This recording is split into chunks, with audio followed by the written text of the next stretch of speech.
आरे सैया लाख बारे हुई घर में मोती।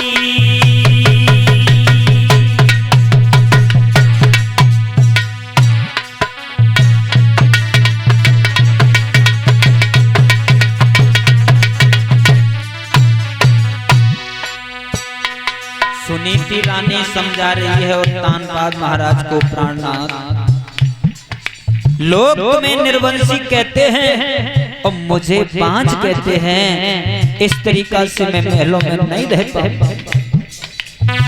इससे अच्छा तो मर जाना है। ये दुख मुझसे सहन नहीं हो रहा। राजा लाख भरे हुए घर में मोती,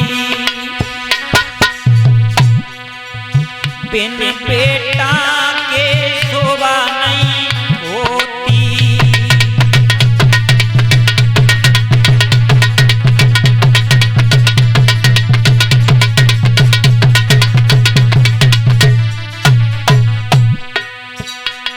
महाराज बिना पुत्र के इस घर में शोभा नहीं होगी। बिना पुत्र के इस घर में अच्छा नहीं लग रहा है। प्रभु ने मुझे एक भी बालक नहीं दिया। आज एक वो भी माँ है, अपने पुत्रों को गोद में खिला दिए है, और आज मैं ये भी माँ है कि किसी पुत्र या पुत्री को जन्म नहीं दे पाई। रो रही है सुनीति।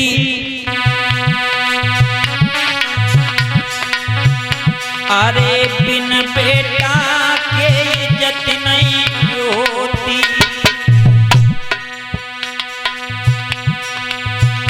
अरे रानी रोती रोती कहती।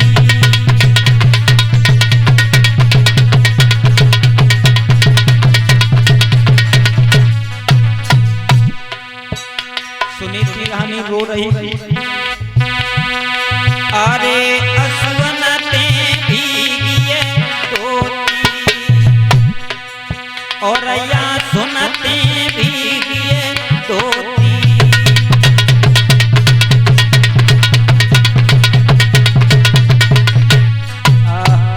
मेरे भैया रानी रो रही है, कह रही है प्राणनाथ इस तरीका से मैं महलों में नहीं रह पाऊंगी। इससे अच्छा तो मेरा मर जाना है। इतना दुख मुझसे सहन नहीं हो रहा है। अब भैया महाराज उत्तानपाद कह रहे हैं रानी तुझे नहीं मालूम, ये तो कर्मों की खेती है, जो बोएगा वही पाएगा। ये मेरे न तुम्हारे हाथ की बात थोड़ी नहीं है। ये जब तक प्रभु की मर्जी नहीं होगी तब तक कोई संतान नहीं हो सकती है।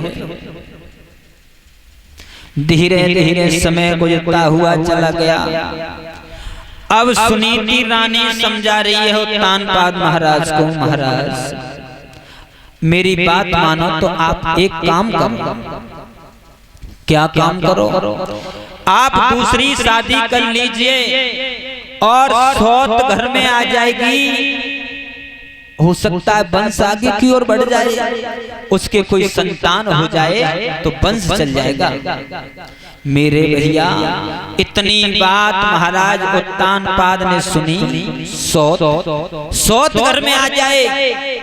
रानी तुझे नहीं मालूम, सौत का तूने नाम तो ले लिया मगर सौत का लफड़ा नहीं देखा होगा। परीक्षित महाराज सौत, और देखो बताइए कि सौत तो चूनों की बुरी है। मेरी माताओं सौत चून की बुरी कब से बताइए? एक रहे दौरानी जेठानी रहे।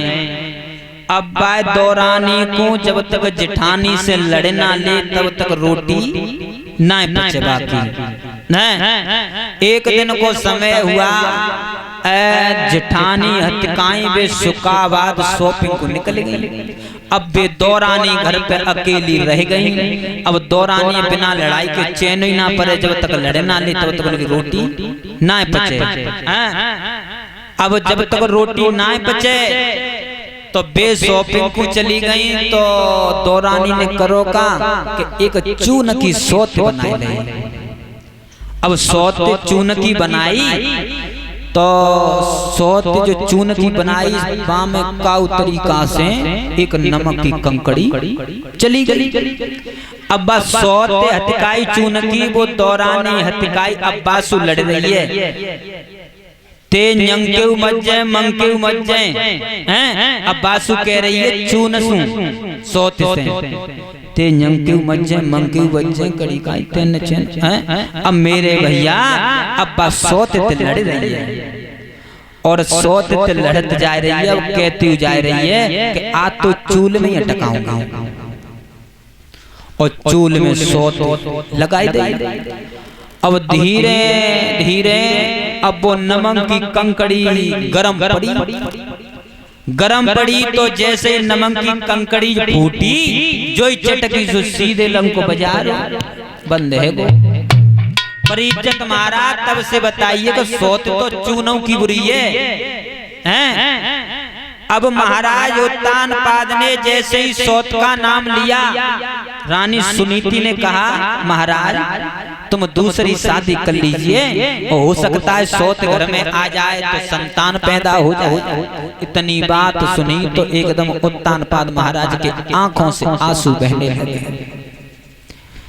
महाराज कह रहे हैं रानी तूने सोत का नाम तो ले लिया मगर सोत का लफड़ा नहीं देखा। बताया है सोत चून की बुरी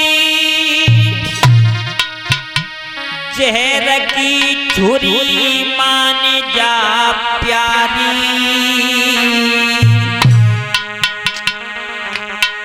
तो यावत देगी निकारी करेगी तेरी ग्वारी।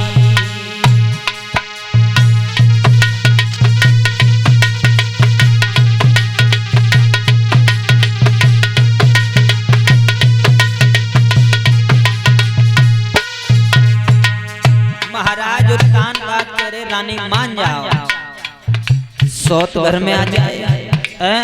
सोत का नाम तूने ले लिया मगर सोत का लपड़ा नहीं देखा होगा परीक्षित महाराज। ये सोत चून की बुरी चेहरे की छुरी माने जा प्यारी माने जा प्यारी तो यावत देगी निकारी करेगी तेरी ख्वारी तो यावत देगी निकारी करेगी तेरी ख्वारी।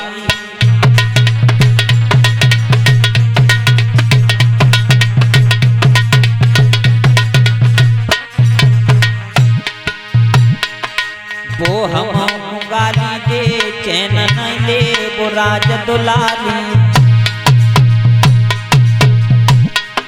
तो इतना से रहे समझ आई के माने हमारी प्यारी तो इतना से रहे समझ आई के माने हमारी प्यारी।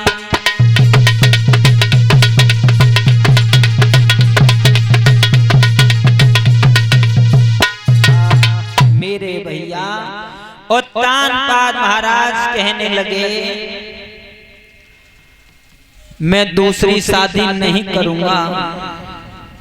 महाराज उत्तानपाद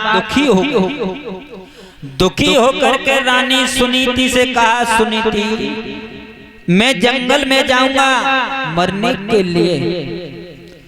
इतनी बात उत्तानपाद महाराज की सुनी रानी ने कहा ऐसा क्यों कर रहे हो। नहीं रानी मैं दूसरी शादी नहीं कर सकता। तो मेरे भैया बार बार कहा है सुनीति ने कि दूसरी शादी कर ले तो तुम्हारे संतान हो जाएगी सोत की और वंश आगे की ओर चल जाएगा।